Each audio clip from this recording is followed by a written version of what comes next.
Bonsoir à toutes et à tous, je vous retrouve pour une petite vidéo après mon jeûne. Je voudrais faire cette vidéo sur le premier signe d'un homme de haute valeur, d'un homme de qualité. Je vais vous le dire tout de suite, c'est quoi? C'est la capacité à rejeter les femmes. Mais vous allez me dire, Thomas, la seule femme qui m'adresse la parole c'est ma mère, je vais pas la rejeter quand même. Hormis votre mère. Mais qu'est-ce que je veux dire par là? Je veux dire par là que lorsqu'on est capable de rejeter les femmes, de rejeter une femme, c'est qu'on se positionne comme ayant, en fait, la capacité de dire non, d'avoir des limites, de mettre un espace autour de soi, en quelque sorte d'avoir des préférences, mais aussi surtout des standards. Car il y a une différence bien subtile entre les préférences et les standards. Préférence, c'est j'aime bien les hommes grands, aux yeux bleus, etc. Et parfois, on va céder, on va baisser nos standards pour accommoder nos préférences. Mais ce n'est pas nos préférences qui vont nous rendre heureux ou heureuses à long terme, ce sont nos standards. Les standards, c'est quoi en fait? C'est des éléments, une liste, on pourrait dire en fait, de différents attributs en fonction des catégories qu'on pourrait attribuer à une personne idéale qu'on voudrait rencontrer. Et en fait, le but dans tout ça, c'est de se respecter, d'être honnête avec soi-même, et donc d'être honnête avec l'autre personne. Et souvent, ce qui va se passer en fait, c'est lorsqu'une femme va vous rejeter, elle va vous rejeter parce que vous ne l'avez pas rejetée elle, parce qu'elle aura senti en fait chez vous un manque d'honnêteté vis-à-vis de vous-même parce que vous aurez voulu coucher avec elle ou vous aurez voulu avoir du sexe, etc. Et donc vous aurez baissé vos standards pour avoir vos préférences. Et ça, c'est inadmissible. Pour vous-même, pour les femmes. Donc, la liste que vous pourriez mettre en place, en fait, disons qu'elle pourrait toucher à plusieurs éléments. Je dirais que cette liste pourrait d'abord se concentrer sur la personne en tant que telle, sa personnalité, son histoire, sa famille, ses amis, son body count, ses pratiques, est-ce qu'elle fait du sport, quelles sont ses habitudes, est-ce qu'elle est spirituelle, etc.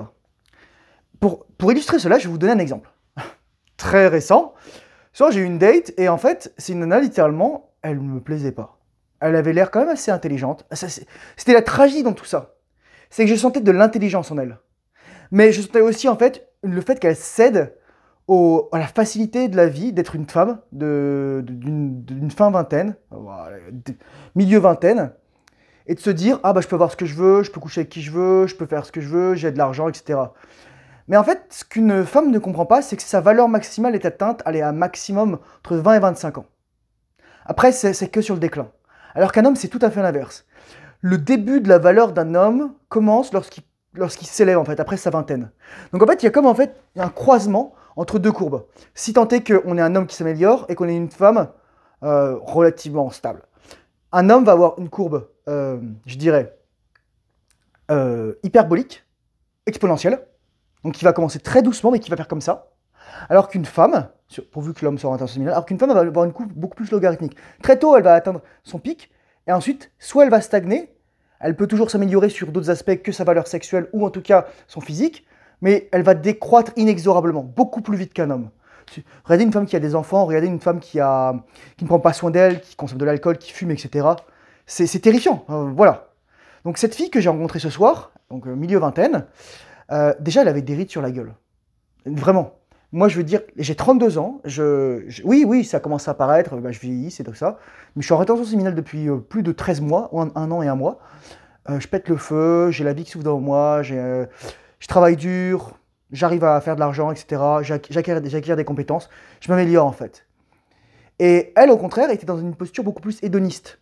C'est-à-dire, mes week-ends, en fait, je me tronche la gueule, je me la couche à 6 heures, je vais à des concerts, et voilà, en plus, je suis bisexuel, donc je me fais troncher par des hommes et par des femmes. Soit, sans compter, en plus, éventuellement, les expériences plus traumatisantes. Et, bon, en plus, elle fumait. Déjà, pour moi, un de mes standards, c'est ça, en fait, qui est pas passé chez moi, elle a dû le sentir, c'est tu fumes, en fait. Moi, je suis désolé, je ne fume pas. Éventuellement, j'ai un cigare, une pipe, mais c'est extrêmement rare, peut-être une fois tous les 2 ou 3 ans. Ça doit faire longtemps que je n'ai pas fumé, d'ailleurs. Mais c'est vraiment pas ça en fait. Je supporte pas quelqu'un qui fume. D'ailleurs, même qui boive de l'alcool. Donc on allait prendre un café, je peux prendre un déca si vous voulez savoir. Et moi je veux plus boire d'alcool en fait. Je vois plus d'intérêt en fait à me défoncer la gueule. Et en fait elle a dû sentir parce qu'elle me disait ah ouais mais moi j'aime bien boire etc. Déjà en fait il y avait des différences, des dissonances. Et c'est ça dont il faut prendre le pouls en fait lors d'une première rencontre en fait. Et l'autre élément qui était important à ce niveau-là, c'est que moi, je montrais quand même de la discipline. Je montrais de la discipline, mais en même temps, c'est bizarre, je me montrais needy en fait. Alors qu'actuellement, enfin, je vais être honnête avec vous, j'ai pas de problème pour rencontrer des femmes. Mais je me suis rendu compte de ça, c'est que j'étais encore needy, c'est-à-dire que j'avais peur de déplaire. Je faisais je faisais quelque chose pour que les autres en fait ne me rejettent pas. Et en fait, ce rejet ce soir a été thérapeutique. Ça a duré 3 secondes, ça m'a fait chier. Mais ensuite, je me suis rendu compte que finalement, elle m'a rejeté parce que moi, je l'avais pas rejeté. Voilà, en fait. Souvent, c'est ce qui va se passer.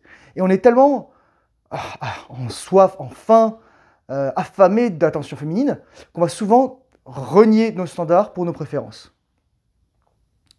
Et moi, en fait, ce que j'ai envie de vous dire, c'est dites ce que vous pensez avec honnêteté, mais il y a là, bien sûr, l'art et la manière de le faire. En fait, ce qu'il faut, c'est se rendre compte que finalement, ce qui va faire en sorte que vous êtes un homme de haute valeur, c'est que vous aurez la capacité à choisir. Et comment vous faites pour ça? Bien entendu, je dis rejetez pas toutes les femmes comme ça, mais je dis rejetez les femmes qui ne conviennent pas à vos valeurs. Parce qu'à la fin de la journée, c'est une question de valeur. Donc je ne voudrais pas trop épiloguer sur cette vidéo, je suis allé droit au but, je vous ai vraiment dit ce qui se passait.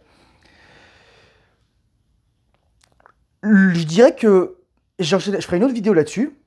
Le principal problème, c'est qu'en fait, une femme ne se rend pas compte de la vitesse à laquelle elle perd de la valeur. Sexuelle, sociale, physique, jeunesse, etc. Et c'est cette hypergamie qui est hors de contrôle, comme dirait Thaïs Descuffon aujourd'hui, qui fait que ça part en couille dans tous les sens.